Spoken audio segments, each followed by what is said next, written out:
All right. I'm looking forward to tonight's program. We're going to start off to talk about the State of the Union address, and then we'll move on to some state issues as well with Marc Rotterman, host of Front Row. Of course, I remind you every Thursday evenings when we're talking to him, you can watch him and listen to him tomorrow evening starting at 8:30 on UNC-TV's main channel, 9 o'clock on the digital channel should you miss the first half hour of it. And, of course, during the weekend, which I will share those times with you a little later on in the program. But as we begin the program, Mark, what are the bets that the president will be given the opportunity to actually give a State of the Union address? I mean, what are the chances of, and I'm looking at two stories. Here's the reason why. First, the headline from AP is that Trump says State of the Union address to stress unity. But then another story right behind that from AP, Pelosi and Trump harden positions on border wall. I'm almost half expecting that Monday the speaker will send a text or a note to, maybe even a tweet, to the president and say, no, you won't budge on your position. I really don't think she could do that at this point. It's set for Tuesday night. All right.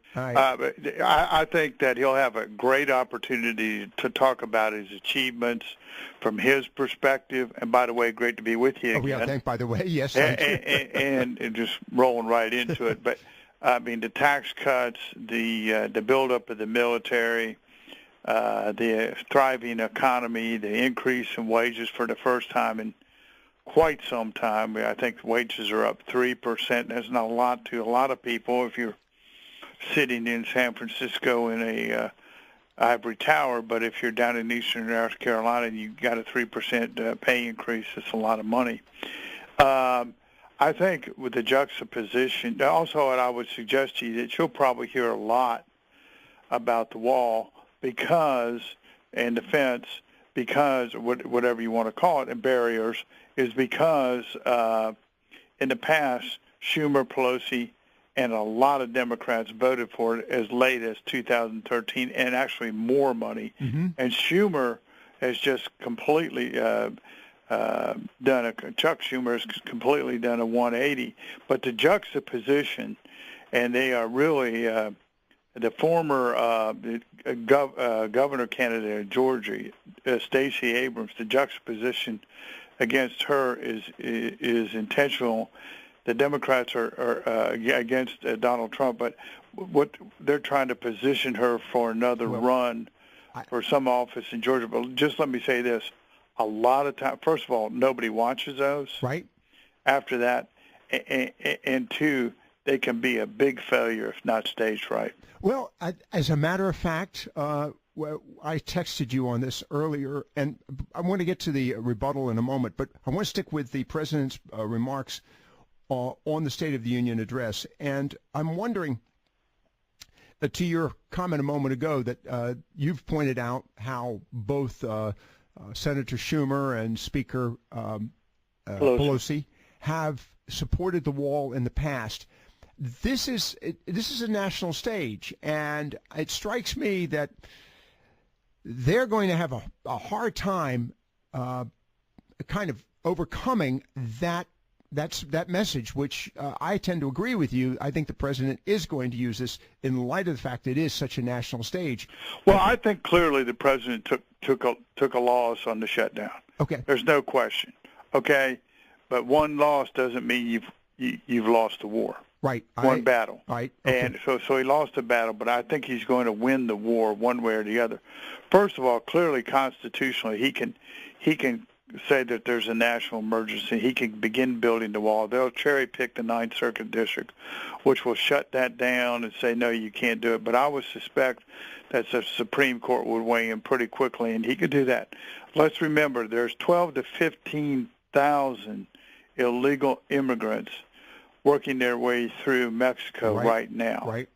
And when they hit the border, that's just going to be another piece of video that makes the American people understand. And by the way, we had the biggest fentanyl bust in history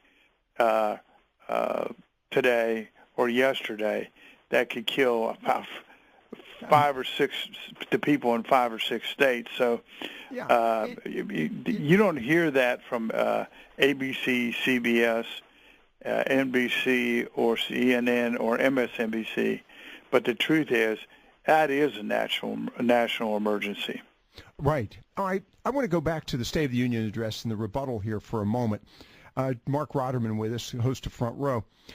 My comment, and I texted you on this earlier today, Mark, the rebuttal is really a jinx. I quite frankly, you said someone given somebody the national stage, potential build up for their political career in the future, and I'm of the opinion that for some reason giving the rebuttal is a jinx. It just ruins your career. And I think the perfect example of that, one that really kind of resonates with me, and yes, it's staging to a degree, but the one that was given by Mr. Kennedy, Joe Kennedy III, back in 2018. I mean, it was terrible, and I think it, quite frankly, permanently damaged his political career. And I think he came off as vacuous, didn't you think? Yes, he did, but I don't think. Well, he tried to connect with the audience. I give him props for that. I just don't see Stacey Abrams being the one that's going to benefit from this. And I'm of the opinion that, quite frankly, the Democrat National Committee is trying to weed out, and so I think they're very fearful of Stacey Abrams because her accusations related to the gubernatorial race were, well, outrageous, to say the very least, and I think an embarrassment to the Democrats. Well, I think what you've seen in the past is you've seen Bobby Jindal blow it, who was the former governor of Louisiana. You've seen Congressman Kennedy blow it. You've seen Marco Rubio, frankly, not have a good night. Right. I think it does set you up because you're up against the President of the United States, who has the bullhorn and the megaphone. Right. And by the way, you don't have that amount of time that the President does have. I frankly think these rebuttals are a waste of time. Mm-hmm. I'm not sure I agree with you that they're trying to set her up. Look, here's what you have. You have all these PR folks that are running around in communications, working for the Congressional Committee, for the Senate Committee, for the Democratic Governors Association, and they come up with all these PR schemes. Mm-hmm. But the truth is, just remember the rebuttal that Schumer and Pelosi did after the president did his Oval Office address. It was horrible. It was horrible. It really, I still think of it as the Addams Family. We have, and Paul Kettle. Yeah, that was another one. All right, let's go to Gary in Oriental, who's joining us. Marc Rotterman with us, of course, host of Front Row. Gary, good evening to you. Thanks for calling. Yes, sir. Hi, Lockwood. Hi, Mark. Hey, how you doing? Mark, you and I live in separate planets as far as, your life with politics and me, being a guy on the ground. And I've made an observation recently, and when I tell you what I think, I want your opinion on this. I personally think that with the state of Virginia, the state of New York, which are really the only two right now that are high profile on this full-term abortion thing, and with Stacey Abrams, and we've got occasional Cortez, and occasional Cortez. Yes, I mean, occasionally she actually, well, no, not even occasionally. But never mind. Right. But and then you've got the Muslim from Minnesota, and the one from Michigan that both did an oath of office on the Quran, were blatantly anti-Semitic. Okay. I mean, clearly. I'm hearing from people that are actually Democrats that are going to flip right now because I think what's happening is over the top, and I think really the Democrat Party doesn't stand a snowball's chance in hell of securing the presidency in 2020. What's your opinion? Well, first of all, a centrist cannot win in the Democratic Party for president now. Mm-hmm. Sherrod Brown, who's a senator from Ohio, is going to try that. But clearly, they have moved from being liberal to socialism and beyond. There's several stories out right now about some of the folks that you described being anti-Semitic. I'll let your listeners make their own decisions on that. Mm-hmm. But I would say with Ocasio-Cortez, and what I'd like to see is there is a clear delineation right now, Gary, between free market capitalism and socialism. And I'd like to see a guy like Jim Jordan, the former Freedom Caucus chairman and big buddies with Mark Meadows, debate her on the free market, right, capitalism versus socialism. The other thing I would say is that I think there's a movement right now. I think these younger people coming up in regards to abortion, mm-hmm. when you see these marches now, the Right to Life marches, they're energized by a younger crowd. And I happen to think wow. that abortion is not going to be, what they're doing with taking a child out of the womb and then potentially ending their life is the extreme that even we call that murder. Yeah, right. I mean, people just can't understand it. I want to get back to that in a moment. Gary, I've got another caller before I go to the break, but go ahead, wrap it up. Yes, sir. Okay, well, here's a couple more things too, which I really don't quite understand. Mm-hmm. With the anti-Semitism, which is just beyond me, we have a population of Jews, especially in Hollywood, mm-hmm. and I have yet heard anyone call these people out for this. What's wrong with this picture, Mark? Well, I think there's a extreme left wing that's intolerant. And by the way, it's just not anti-Semitic; it's anti-Catholic. Right. Yeah. Okay. I mean, let's say that Ginsburg steps down for health reasons. Supreme Court Justice Ginsburg. Mm-hmm. She steps down. The president nominates Judge Barrett, mm-hmm. who's by the way, he has stated, I think today, that he if there is a pool that is needed to replace Justice Ginsburg, he's hoping not. He said that publicly, but if there is, he said he will not add to his current list that he already developed, has. really exactly actually right after, during the transition and during the mm-hmm. campaign. And Barrett, right. right at the top. Barrett's right at the top there. Oh yeah. And, now, I mean, Feinstein put her through the mill when she became a circuit court judge mm-hmm. or appeals judge. I forget what she is, but she's the second level before Supreme Court. The 9 yards of it is questioning her Catholicism. Mm-hmm. It's intolerance, it's McCarthy-like tactics, and it's flat out wrong. All right, I've got to go to a caller. Gary, thank you very much. And by the way, I'm glad you brought up the abortion because I want to talk about that as well. All right, let me go to Brian. I'm sorry. Let me go to Brian in Sea Level. Brian, are you there with us? Yeah, I'm here. Hold if on. You need to go to a commercial first, I'll hold. All right, I'm going to put you on hold. Hold on. All right, I'll tell you what we're going to do. I was dropped the button there, but I've got Brian on the line. We're going to get back to Brian here in a moment. He's willing to wait. We've got Marc Rotterman on the line. A lot to talk about this evening, and you are welcome to join us. 252 area code 247-7282. That's 247-7282. That toll-free number 800-818-2255. Mark, I want to bring up the topic of abortion and wondering if that is something that the Democrats really want to tackle. I'm surprised by that. Stay with us here on Viewpoints.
Viewpoints on the talk station FM 107 AM 1240. In addition to watching and listening to our guest tomorrow evening on Front Row, WUNC-TV's main channel, 8:30, 9 o'clock on the digital channel.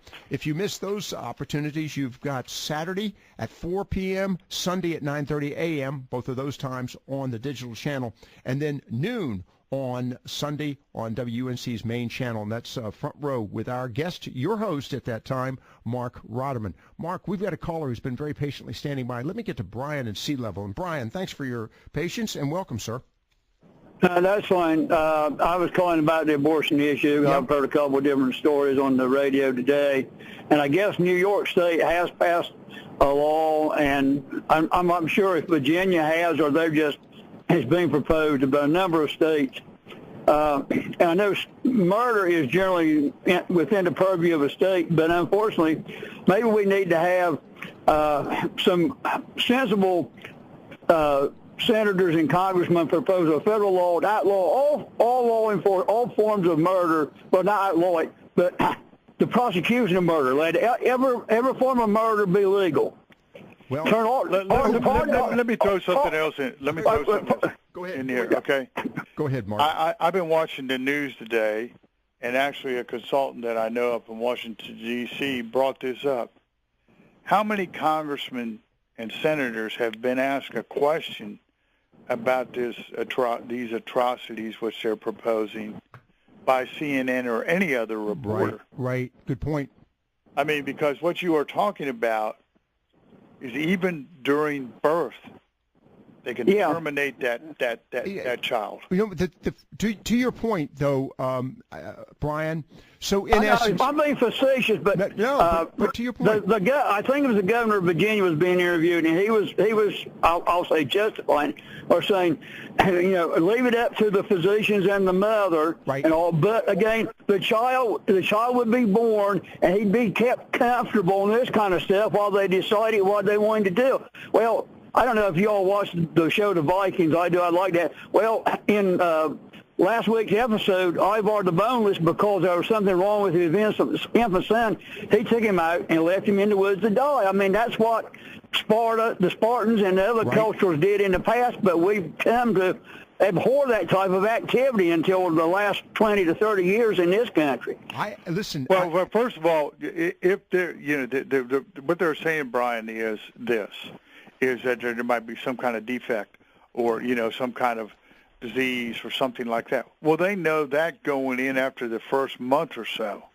So that just doesn't, it frankly doesn't pass the real reality test here of what they're trying to say. They're pushing the envelope because they're deathly afraid that Roe versus Wade is going to be overturned if President Trump gets another conservative justice. Wow. Brian, good point. Thank you very much. Any final comment? No, other than somebody who was fortunate enough to adopt a baby boy many years ago. I'm grateful that his mother didn't choose that other choice. I understand God fully, bless Brian. you. Thank you very much for your call on that one. That does resonate. That's the whole point, isn't it? Yeah, it is. It is. I want to stick to the political impacts of this, Mark. And obviously, we're seeing issues being developed by the Democrats. And I'm wondering how, and this goes back to an earlier comment you made to us about the centrist Democrats, the conservative Democrats. I'm seeing a major potential schism within the Democrat Party on the issue of abortion, socialism, the issue of free tuition, free health care, free college, the topic of immigration, and I'm wondering, and to your point a few moments ago, religion. You've got a lot of Catholic Democrats.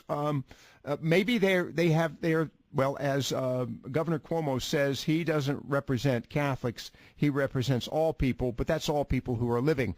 Those that are in vitro, I should say in vitro, who are waiting patiently to enter this world, he doesn't represent them. But I'm wondering, what this does to the Democrat message when they're reaching out to the undecided, the well, when unaffiliated? it's going to look like an extreme message to flyover country. It will not look like, as you mentioned and talked about before, to the elites on the East Coast. It will not look like an extreme message. Wow. But to the elite and the elites in Hollywood and San Francisco will not look like an extreme message. But the people in the Midwest, to the key battleground states, which, by the way, in the key battleground states, which you're not hearing a lot about, Trump is doing very well. Okay, so you always have to look at electoral votes so that's, and where you're headed. Right. And that's but the what next I would challenge. say, I think right now you have interest rates it's not good for seniors, but I don't see interest rates going up anytime soon. I think there's going to be a deal with China, and I think the market is going to improve. The economy is going to improve. He's working on getting the troops out of Afghanistan and Syria. I think the president and his team want to run on peace and prosperity. Now, he had a major setback today, although they don't control foreign policy, where the Republicans, almost to a man, voted against Afghanistan. Yeah, right. And by the way, I want to bring that topic up here for a moment before we go to the break. Marc Rotterman with us, host of Front Row. We're going to move on to state politics here in a few minutes, so do stay tuned for that. But back to the issue of Afghanistan, and I might add, Syria. The president stated prior to his even receiving the nomination from the Republican Party, let alone prior to taking office, expressed great concern about the cost of our battles in Afghanistan, questioning our involvement in Syria, and Iraq. And Iraq. Where are all those peaceniks, by the way, who complained bitterly about President Bush? I mean, and ignored the acceleration that President Obama initiated. Where are they? Well, it's a double standard. Okay. I will say this. First of all, I'm not a military or foreign policy expert. Okay. I have heard General Tata, who was over there, who is on Fox News a lot, and was also Transportation Secretary, and frankly was a combat general in Afghanistan and Iraq, say that we could leave Afghanistan and Syria, and without much downside on security because of the way we have the quick strikes in that 9 yards. But I think what we need to understand is, and I think the president gets this, we can't be involved in every fight around the world. I mean, we've just run up such a debt. I think one of the big concerns, we're not talking about this week on Front Row, when you're running up to $22 trillion with no reduction in spending, nobody watching the store in either party, it's a problem. All right, we're going to get back to more here, and we're going to bring it down to state politics here in a few moments with our guest, Marc Rotterman, host of Front Row. Just to remind you, tomorrow evening, 8:30 p.m. on WUNC-TV's main channel, 9 o'clock on the digital channel. Again, on Saturday at 4, Sunday at 9:30 a.m., Saturday 4 p.m., Sunday 9:30 a.m. on the digital channel, and then noon on Sunday on WUNC's main channel. Again, all of them Front Row with your host, our guest, Marc Rotterman.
Mark, every Thursday evening following our conversation, we're talking to a group of millennials, and some of what we're talking about, I'm going to be asking them about. The issue of the abortion came up, a very heated conversation last Thursday. I'm confident it'll be a heated one this evening as well, along with, of course, the rather interesting topic of Duke students speaking Chinese in the student lounge. But anyhow, just to give you a heads up of what's coming up in the second hour of this program. Marc Rotterman with us this evening, host of Front Row.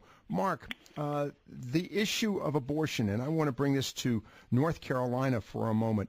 First question, North Carolina's historically been part of the Bible Belt, and I'm wondering, you and I were chatting briefly off air, and you asked me about the reaction, and I'm a little stunned at the lack of reaction here in North Carolina.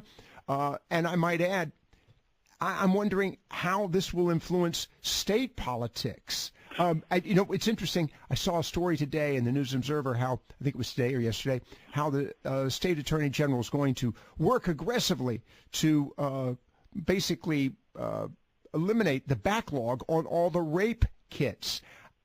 These are stories that, unfortunately, well, let me make one comment about that. Yeah. The Attorney General, where this backlog took place for almost 20 years, happens to be our governor. Was Roy Cooper. He happens to be our governor today. Yeah, I know. I know.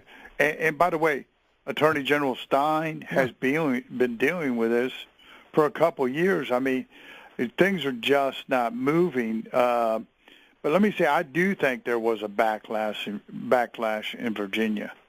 I don't think there was a backlash in New York. No. And I don't see that bill that the governor wanted in Virginia going through. All right. Let's look at the impact this is going to have on state campaigns. And we've got an election here coming up. 2020 is going to be a big year. Gubernatorial election. We have a Senate campaign as well with Senator Tillis. Well, I think they're lining up. Candidates are lining up to challenge Senator Tillis.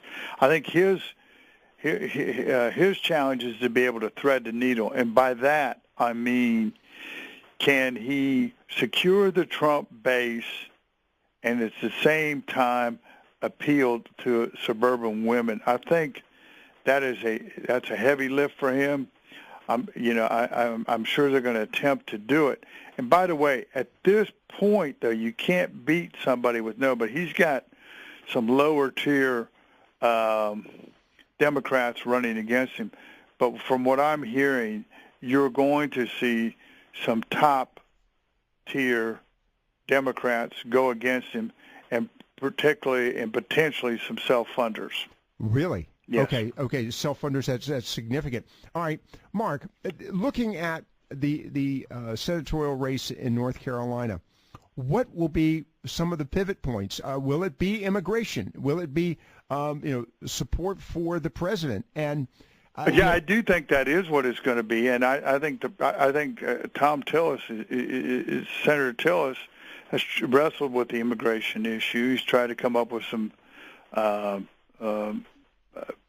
solutions. However, I think it's generally perceived among the Trump base, which now is the Republican base. You have to remember that 83 to 90% of the Republican Party now supports Donald J. Trump. As they look at Senator Tillis as proposing amnesty. Now, he can say, and he can spin it the way he wants. But when you lead and you talk about giving a path to citizenship at a certain point, maybe it's 10 years, whatever it is, that he's proposing for the DACA kids, a lot of I'm not speaking for myself, but I would say a lot of border security folks who want to see that border secure believe that the president is smart to just deal with, I need the fencing, I need the wall. Right. Don't put anything else in the bill. All right. Let's go to Gary in Oriental. He's joining us again. Gary, good evening to you. Yes, sir. Hey, Mark, I've got a quick question, and I don't know what the answer is. You will, though. Walter Jones is in hospice, which is obviously not good. And in a case with our state politics, how does this work if he steps down or, God forbid, passes away? What will that do for us? Well, let me just tell you one thing. First of all, full disclosure, we switched my firm when I was doing consulting. We switched Walter in 1992 from a Democrat to Republican, and my wife ran his campaigns from 94 till through 2008. If Walter, God forbid, he is in hospice, which is not a good sign, passes, then there will be a special election. I think you'll see a lot of Republicans come out of the woodwork to run for that seat. I've heard 4 or 5 names already. And I will also tell you, without Walter Jones on the ticket, all right, and the dynasty that family has had, given his father had the same name as was there for 20-some-odd years, Walter's been there now for almost 22 years, you could see a middle-of-the-road centrist Democrat or even a conservative Democrat give a run for the money to any Republican who thinks they're going to get elected as well. It's not going to be as easy for Republicans without Walter Jones on the top of the ticket. Good question, Gary. Thank you very much for the call. Well, let me ask you this, Mark. I mean, who is next in line? I mean, let's just assume that he's no longer going to be a congressman. Who is next in line to take his place that we can count on as North Carolinians? Well, first of all, I don't think there's anybody next in line, and I think the days of, Gary, of just passing it on to the next in line like we've done with, okay, well, it's McCain's turn, okay, well, it's Romney's turn. Right. I just think that's over. Yeah, I mean, I really do, and this will be an open seat fight. So I think you'll see a guy like Greg Murphy.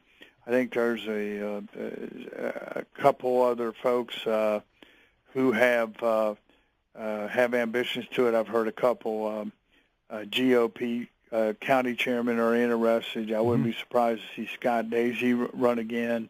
I would frankly not be surprised to see former General Tata take a look at it. So you've got a lot of people. I think our best wishes need to go out to Walter Jones. It's a little premature to talk about it. But I will say that Walter, just so you know, my view is that Walter loved his country, his God, his family, and his constituents, and he did a tremendous job over the time that he was in Congress. Gary, thanks for your call on that. We appreciate that, sir. Just to make a mention of that, it would require a primary and a special election, but we're not going to even go there. We hope that he's going to, and people have left hospice in health. I will say in health, not good health, but in health, but even in good health.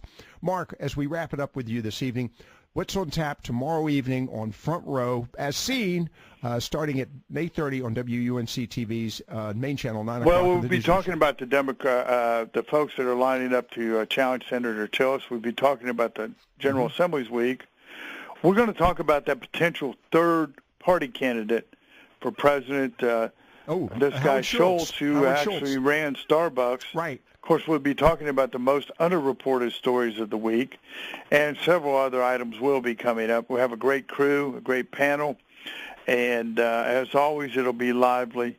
And I want to say this just one more time: everybody should wish Congressman Walter Jones all the best, and the family, and good health, and the family, and good health as well. Good point, Mark. Thank you very much for mentioning that, as always. Marc Rotterman with us this evening, host of Front Row, and you've heard what's going to be on tap tomorrow. I am interested in hearing about who are the possible candidates for Senator Thom Tillis's race, which again is coming up in 2020. Stay tuned for more here on the Talk Station. And Mark, as always, thanks for being with us. Thank you, sir.